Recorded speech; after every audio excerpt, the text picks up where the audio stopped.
It's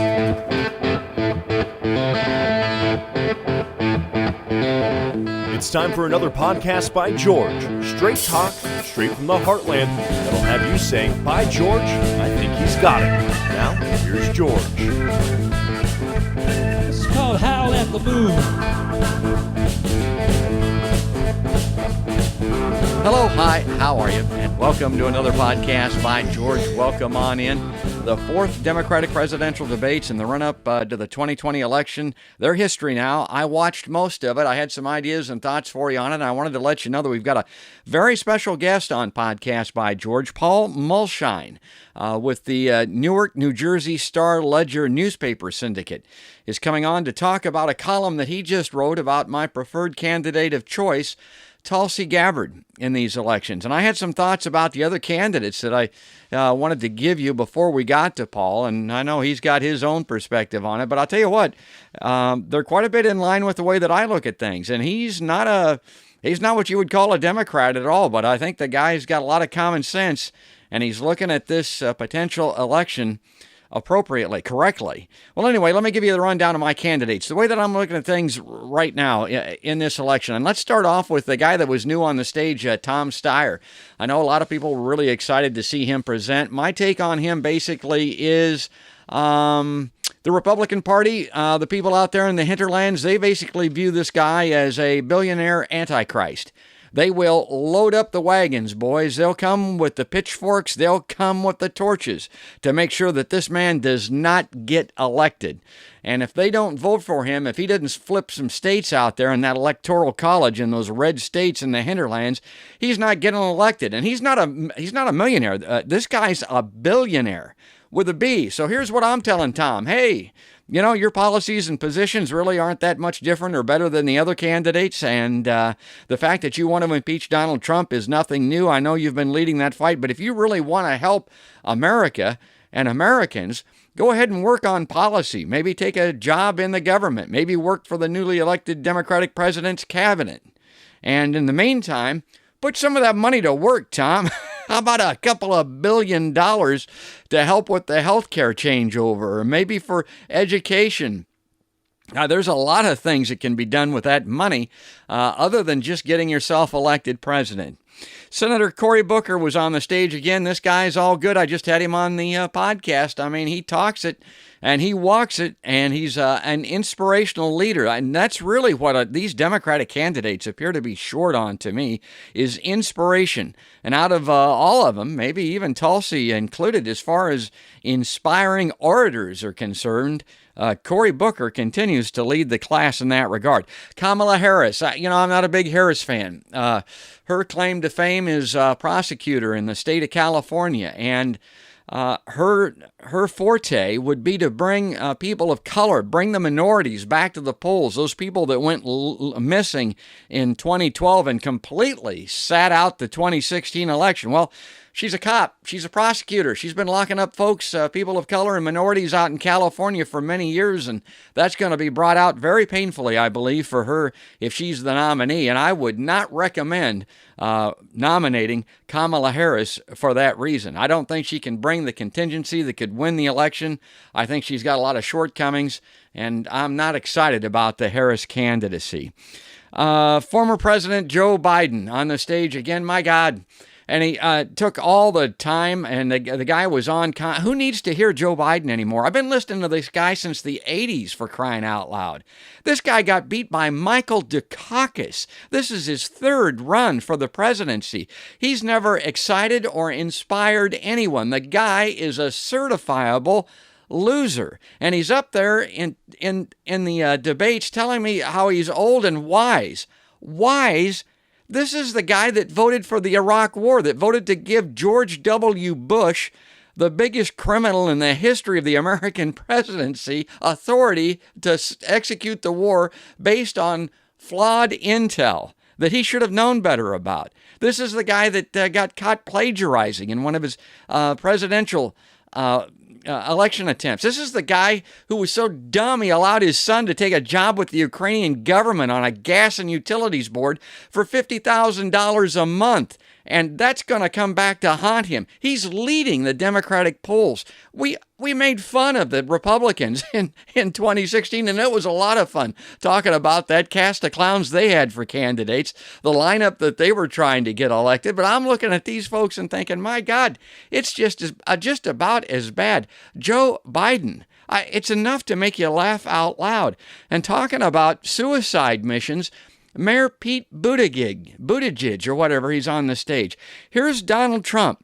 Supposedly, according to all of the Dems and the progressives and the libs and everybody that I communicate and talk to, Donald Trump is the worst president, the most corrupt, the biggest threat to the United States in the history of the presidency. And by the way, let me tell you something. From my perspective, he is not.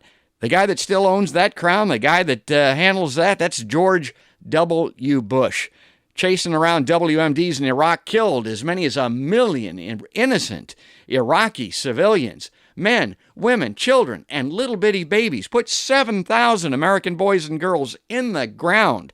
They came home in body bags, and there's about 3 or 4 times that many that are walking the hallways of our hospitals today because of George W. Bush. Donald Trump's done nothing like that to date. Now, the climate change issue, he's fiddling while the planet is burning. So you can indict or you can chase Donald Trump on that perspective. But you should have heard these candidates frothing at the mouth, wanting impeachment, which nobody pursued with George W. Bush. Everybody wants to impeach Donald Trump because he's the worst, most corrupt. I'm not buying that. But I was talking about Buttigieg. Okay, so here's this Donald Trump character, this guy that has got to lose at all costs. If not, the world's going to end. Maybe with climate crisis. We're going to nominate Pete Buttigieg, a guy from South Bend, Indiana, a naval intelligence officer. Intelligence. That's the code word for that is spook. And he's a gay man. Don't worry about being politically correct. I mean, he's upfront about that. We're going to nominate a mayor from South Bend, Indiana, a gay guy to run against Donald Trump. Why don't we just take a political sword out on the front lawn of the White House and fall on it, for God's sake? That's not going to work. That's Pete Buttigieg. Andrew Yang, I've heard him talk over and over again about his programs and policies, but they're way too far out there. They're way too smart for the American politic at large. I think 30 years from now, we'll look back at this guy and say, yeah, he was on it. He knew what he was talking about. But those programs and policies are not going to result in an election. Do you know what would happen or what is going to happen if Bernie Sanders is the nominee? They're going to paint him with a hammer and sickle. They're going to make him look like a bigger communist than Lenin ever was. I mean, we haven't seen that yet because he hasn't been the nominee. They're criticizing and gang piling on him now because he's a democratic socialist. But if he becomes the nominee, he turns from socialist to communist immediately in the American dialogue. And it will get so ugly and dirty, you won't believe it. And speaking of Bernie, I thought he looked great. I mean, that was wonderful, particularly after the last performance where he couldn't hardly croak or speak. Apparently, his campaign was wise enough to keep him off of the trail for a little bit, get him in shape after that operation. And I was really impressed with how bright, articulate, well-spoken, well-sounding Bernie was. He looked great. Good on Bernie. And by the way, in case you haven't noticed or thought about it, everybody's talking about issues that are a result of Bernie Sanders. That's what these debates are all about. And I want to clear the air on one thing. Medicare for all. My God, as long as I'm in this rant, can I get this squared away, straighten this out for everybody once and for all? The Democratic candidates don't seem to be able to do it. The Republican talking points and the talking heads on cable news don't seem to understand it. Here's the deal. Will you pay more in taxes for Medicare for all? Yes. Will it cost you less out of your annual family budget each year for health care? Yes. Bernie tries to explain it, but God, it ain't that complicated. You won't be paying for premiums and deductibles and out-of-pocket health care costs that you normally would be, that you normally do. You will pay a little bit more in taxes depending on where you're at on the spectrum and all that. Yes. They keep trying. It's like the boogeyman. We're going to have to pay more tax. Yes, you got to pay for it. It's a government program. It will be taxed. That's how the government gets their money. That's how it will be paid for. But you, as an individual, as a family member, you're not going to be paying as much for your health care. Okay, we got that straight. Is that all right? And then the other thing that was a great discussion is the assault weapons ban and buyback. God, I hate those things. The horse is out of the barn, folks. We fiddled while Rome burned. We were asleep at the switch. The weapons are out there. The nuts are on the street. We don't have any restrictions. We don't have any mental hospitals. I tell everybody these guns last forever. There are kooks out walking around right now with guns from the Civil War. You're not going to get rid of them. They keep talking about buyback programs, voluntary buyback programs. Are you kidding me? How about an involuntary buyback program? They talked about that a little bit, going door to door. That's insane. Do you know why these people got those guns? To prevent the government getting them from them. They're not going to allow you to take their guns. They're sure as hell not going to sell them back to the government at cost or 3 times the cost. It's the principle of the thing as far as they're concerned. That's why they got them. And nobody seems to be able to bring this up or discuss it. I cannot understand it. And then another candidate, Amy Klobuchar, she's got a lot of time on the debates, I thought, for no better than she's polling compared to my candidate, Tulsi Gabbard. And I like Amy Klobuchar, but here's where I'm coming down on this finally. They elect people like that up in Minnesota. Smart, hardworking people. They elect them. She reminds me of the person in the neighborhood, the lady at the end of the street that's on the school board. They don't elect people like that in this country, folks. In the country at large, they didn't elect Hubert Humphrey, Walter Mondale. They're not electing those people from Minnesota. Forget about it. I mean, is Donald Trump that big of a threat? If he is, let's move past the Amy Klobuchar nomination. That's the way that I'm looking at it. And then lastly, unless I've skipped somebody, which is possible, I'm thinking Julian Castro. Okay, and I like it when the guy talks, and he does have a following, a contingency. I mean, he's got the ability to bring some people to the poll. The guy's 5'5". Do you know the country that we're living in? Do you know this is the Dancing with the Stars generation? Do you know that we just elected a guy that was the host of a Celebrity Apprentice reality television show? You're going to put a man that's 5 foot 5 inches tall or thereabouts. I don't know. I'm a short guy, so I know all about this stuff. You're going to put him on a debate stage with that thug, Donald Trump, who's 6'3" or 4" or whatever. The American people are going to look at that and laugh out loud. And look at that. That's a key phrase. Those are key words when it comes to these debates and the electoral process. Most people are just looking. They're analyzing based on looks. Who looks like what they envisioned for a president? What did they want last time? They wanted a big old boy that was a loudmouth, that had some sarcastic, barbaric attitude, which reflects the American politic at large. Not a woman.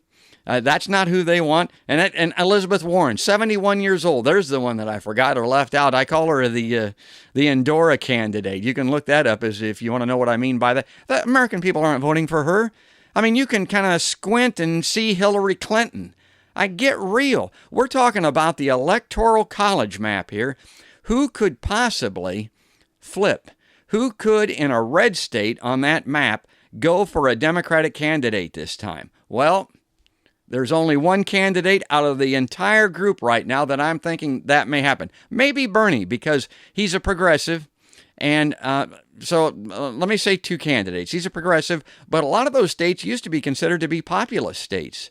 Populists are very close. There's some kinship between populists and progressives. Mostly they hate rich guys back east. I mean, that's got a lot to do with it. And so those people, I think, could be sympathetic to a Bernie Sanders candidacy. So Bernie's a possibility. The other candidate that's a possibility is Tulsi Gabbard. And joining us now on the Podcast by George live line is Paul Mulshine with the Star Ledger newspaper syndicate in Newark, New Jersey. And as you've heard me say on the podcast before, the candidate that I'm really kind of smitten with, that I really like, is Tulsi Gabbard. And Paul's got a column just published in the Star Ledger. And I want to start off here by introducing Paul and also reading the first couple of paragraphs here from the column, and then we'll talk to it. He says, "If those who don't remember the past are doomed to repeat it, then my Democratic friends may be in for an unpleasant surprise next year. They are virtually unanimous in the opinion that their candidate will trounce Donald Trump in the presidential election. Of course, they were also virtually unanimous in that opinion in the 2016 presidential election." Yeah. Well, Paul points out that the people at Moody's Analytics have a different opinion. That market analysis firm released its 2020 presidential election model the other day. Nobody reported on it hardly. I didn't hear anything about it. The model predicts the incumbent would steamroll the competition, taking home 351 electoral votes to the Democrats' 187, assuming the average voter turnout. So I don't know, Paul. I didn't hear much about that, but that really is what it's all about. It's about these Electoral College votes.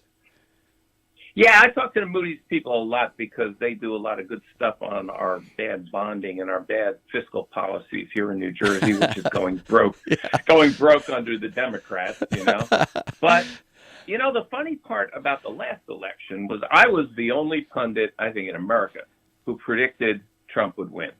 And the funny part was the day before the election of 16, people would go, the polls are wrong, the polls are wrong. The polls are not wrong. There were 4 polls the day before the election. 3 said Trump was going to win. Everybody ignored it. It was like weird, And we got another guy here, the Investor Business Daily poll. That's in North Jersey here. Mayor, his name is. And he had 2 weeks out. He had Trump winning. And he's very confident, and I did a column about that in October of 2016, and I think Limbaugh and Hannity read it on the air because here was this guy who had gotten every election right, saying Trump was leading, and my editors are saying, how can you run that? That's crazy. Trump's going to lose. But yet the numbers were there. Here's the thing, as you know, like being in Iowa, there's about 36 to 38 states that are red and blue and aren't going to change. Like New Jersey is going to go against Trump. California is going to go against Trump. Mississippi is going to go for Trump, that kind of thing, right? You got 12 to 14 states that swing. Of those 12 to 14, you're usually within a couple points of each other, the two candidates. And it's kind of crazy for people to make these predictions because if you 2 weeks out before the Obama-Romney race, Obama had about a 4-point lead in every swing state. And I don't know if you remember election night, it was boring. It just all came in, right? Yeah. But when you were going into the last round, all the swing states were toss-ups, and then there was a surge for Trump and he won. He didn't win by, they said, 60,000 votes went the other way. He would have lost, but it's very, anybody who's so confident about these elections is crazy. And that's why my Democratic friends, I think they really need to look at their problem, which is, I didn't have space to go into how bad their problem is, but Bernie has to drop out. You can't have a heart attack and keep running for president at age 78. He had a couple stents in. Well, a friend of mine had it last year, had a heart attack, had a couple stents in. They told him to go back to exercising. 6 months later, he was jogging, and this time when he had a heart attack, he died. Well, God first. Now he did look better in this debate than he sounded in the one before. I thought he looked good. Yeah. He just has to drop out. You cannot. Yeah, I think he's a nice guy personally, and that's one of the reasons I want to see him drop out. I don't want to see him, this 16-hour-a-day campaigning. You can't do that when you're 78 years old and have a heart problem, and it's not right to expect your party to give you the nomination when knowing full well the odds are you're not going to live another 8 years, pure actuarial tables, So I think he's gone. And now Biden, again, the Democrats made a huge mistake, I think, by focusing on this Ukraine thing, which the one issue that is going to remain unanswered by Biden. Biden has been ducking the questions about Ukraine for since June, when CBS TV went to Ukraine and was hounding him in Ukraine. He wouldn't answer the questions. Didn't answer the questions the other night, and even the mainstream media is hounding him at press conferences to describe whether he thought it was ethical for his son whether it was a conflict of interest, really, for his son to be getting money from Ukraine while the father was acting there. And of course it was a conflict of interest. Now you can say it's legal, but legal isn't enough. And so I think Joe was senile anyway. I don't want you to go too far past that, because to me, you just hit on the most critical part of that. Okay, the kid, unethical, dumb, whatever you want to call it. But Joe Biden was vice president of the United States while the United States was involved in a transition of government, to put it mildly, in the Ukraine. Right. There's a turnover there, and Joe Biden's son is instilled on this Ukrainian gas and oil board at $50,000 a month.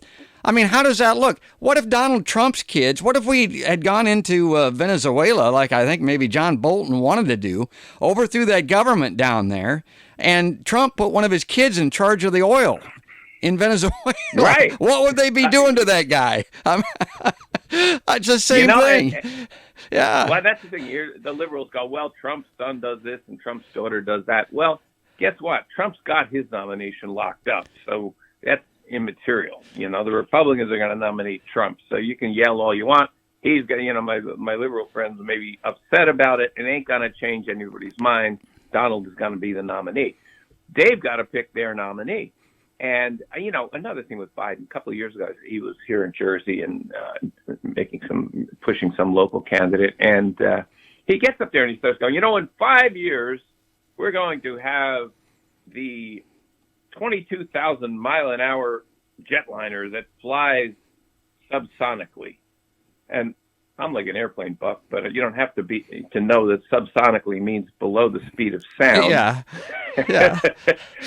And I wrote about it, and I've written about it. He continues to say this, and he doesn't even have anybody advising him to say, anybody who knows anything about airplanes thinks you sound really stupid. And furthermore, we're not going to have a 22,000, he meant to say suborbital, but we're not going to have a 22,000 mile an hour. He said this 2 years ago. So according to his statement, 3 years from now, we are going to have a 22,000 mile an hour suborbital, airplane. Well, they can't even fix the darn 737.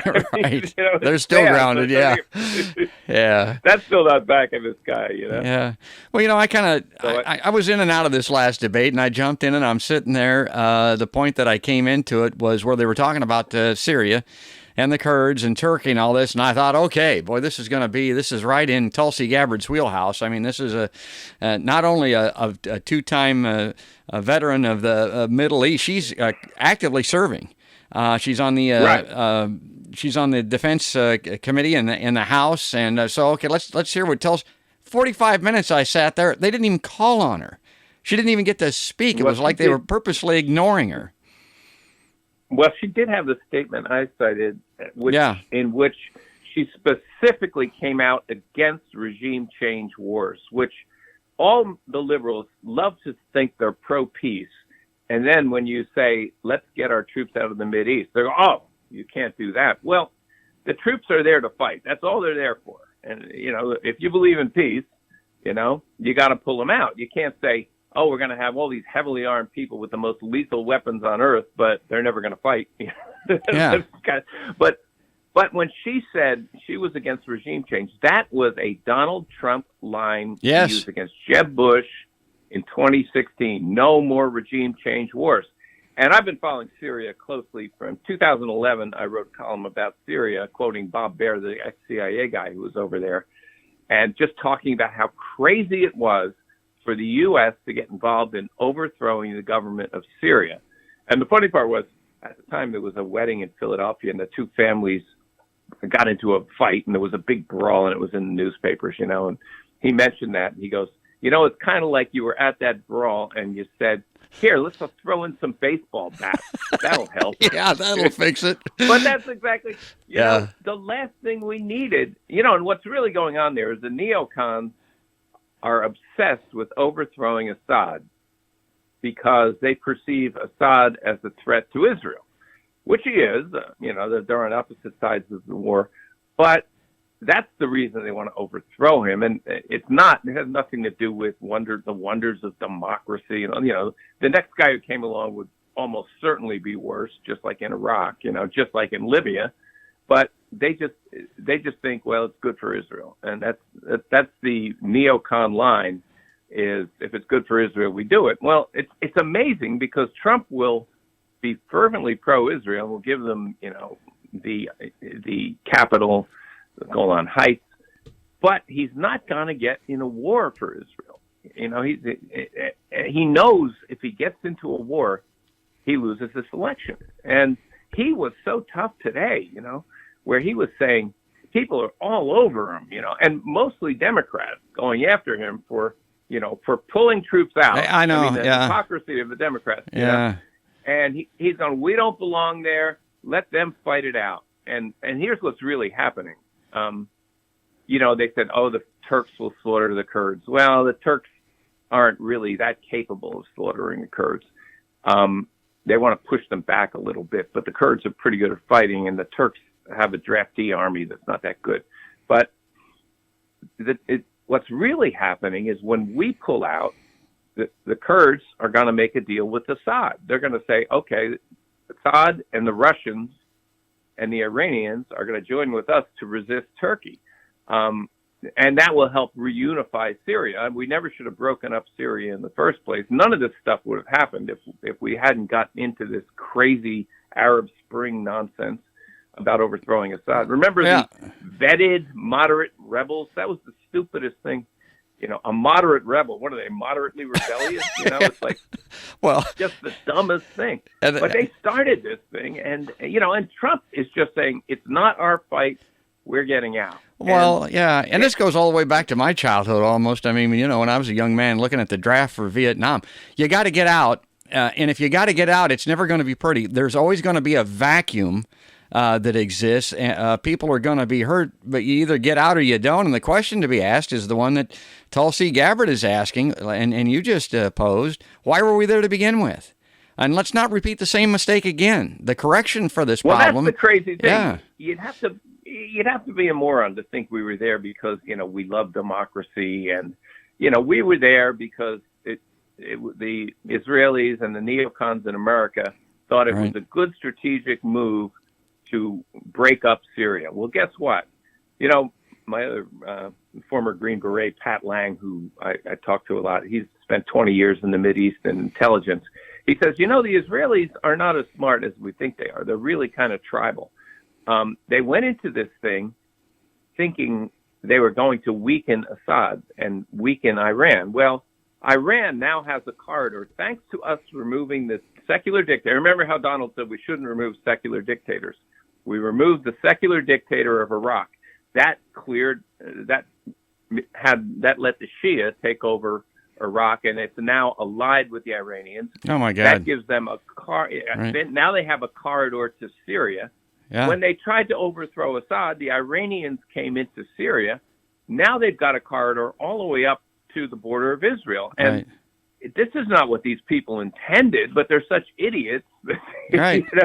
Right. They were better, And Tulsi Gabbard, again, from the debate stage, brings up the point that not only does this harm us because we come home in body bags with these regime change wars, but it doesn't help the people of the countries. You mentioned Iraq. My God, look at what's going on in Iraq right now with the terrorism. And then look no further than Libya. My God, they've got videos on YouTube and have had some time now with open slave trading in Libya. They've got videos of that. That's how bad Libya has become. And at one time, it was kind of the democracy that everybody pointed towards in the Middle East. And this, again, is another failed regime change war. And that's something that Tulsi Gabbard talks about all the time. Now, you follow Syria closely. I've heard, and I'm not nearly as knowledgeable about this as you are, but I've also heard, in addition to the conflict with Israel, that Saudi Arabia wants Syria overthrown because they want to run a pipeline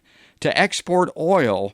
They want to run a pipeline through Syria. Have you heard anything about that at all, or is that just ether? Yeah, I would be a little skeptical because it's easy to make that deal for them. I can't see why Syria would not, run the pipeline. It just, a lot of these pipeline things, you kind of wonder because sometimes people are, it's like that Marxist analysis that everybody's out for the money kind of thing that, when they were both peaceful, if the Saudis came to the Syrians and said, we're going to run a pipeline through your country, and we're going to give you a certain amount of money, they would have taken it, So I think it's more that the Saudis didn't like a secular dictator in Syria because they themselves have the crazy, fanatical Wahhabi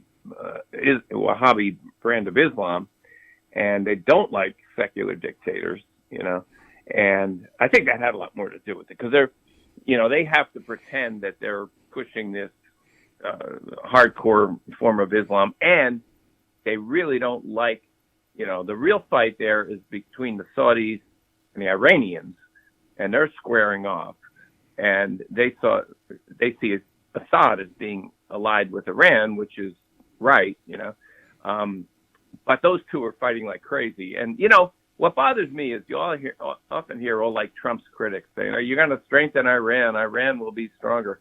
Well, Iran is a little regional power stuck in what they call the Shiite crescent, the Shia crescent there. Their form of Islam doesn't exist anywhere else. They can't, move out into the rest of the Islamic world because the Shia and the Sunni just don't get along. So they're kind of stuck in there, and they're a real problem for Israel. And the problem gets worse all the time because now that they have this, land bridge, they've been smuggling all these missiles into Lebanon, where if they ever fired them all at once, they're supposed to have like 100,000, They could essentially destroy Israel, and you can't stop 100,000 missiles at once. And now they're not going to do it because Israel would probably nuke them, But Israel is there's a real vice closing in there because when the Israelis went in 2006 into Lebanon, they got their asses kicked. It was a real bad, that street fighting is murder. And we helped, the Americans by invading Iraq, we helped teach all those people exactly how you make IEDs. They learned how you resist an invasion, and they're kind of squeezed there. They've really got to, I think Netanyahu loves to pose as a tough guy and all that, but there's not that, they don't have a military solution, they're not going to be able to, defeat, they've already defeated their enemies militarily several times, but that puts them where they are now. It doesn't get them any better, and we have all these people in America who want us to somehow sort out. That's the problem with the whole Syria thing you're seeing right now. They want us to sort out the Mideast. And if we've proven anything over the 18 years since 9/11 is we do not have the talent. No. We do not have the intelligence. Yeah. And, the Israel with the religious zealotry is always going to be a problem there. And I tell people, my God, we've given the atom bomb. We've given them every arm known to man. They've whooped the shit out of, they don't need us to help or defend them in a lot of respects. So that's kind of where I come down out of this. And I hate to let you go, but we've run out of time here. Matter of fact, we're over time on Podcast by George. But I wanted to just read this. Oh, yeah, this last little paragraph for Tulsi Gabbard that you wrote kind of sums it up for me. She said, the 38-year-old Gabbard invokes calm and flappable tones while many of her elders go straight to the histrionics. And when I looked at that debate last night, that's exactly right. I think she would present very well on the international stage. I think a lot of world leaders would like her a lot. I think a lot of people that are opposed to her, maybe even folks like yourself that are opposed to the party that she's a part of right now, might become a friend and an ally just because of the way she conducts somebody her. Said, yeah. Trump should take her as a running mate. Yeah, there you go. That'd be that's something to think about.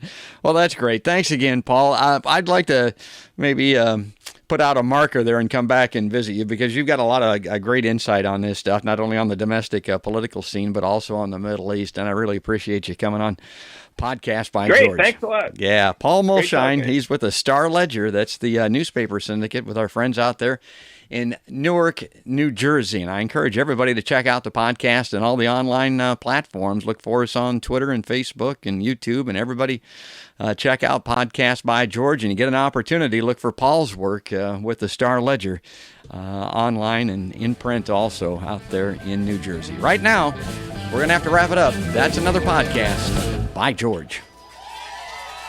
Come on, let's hear it.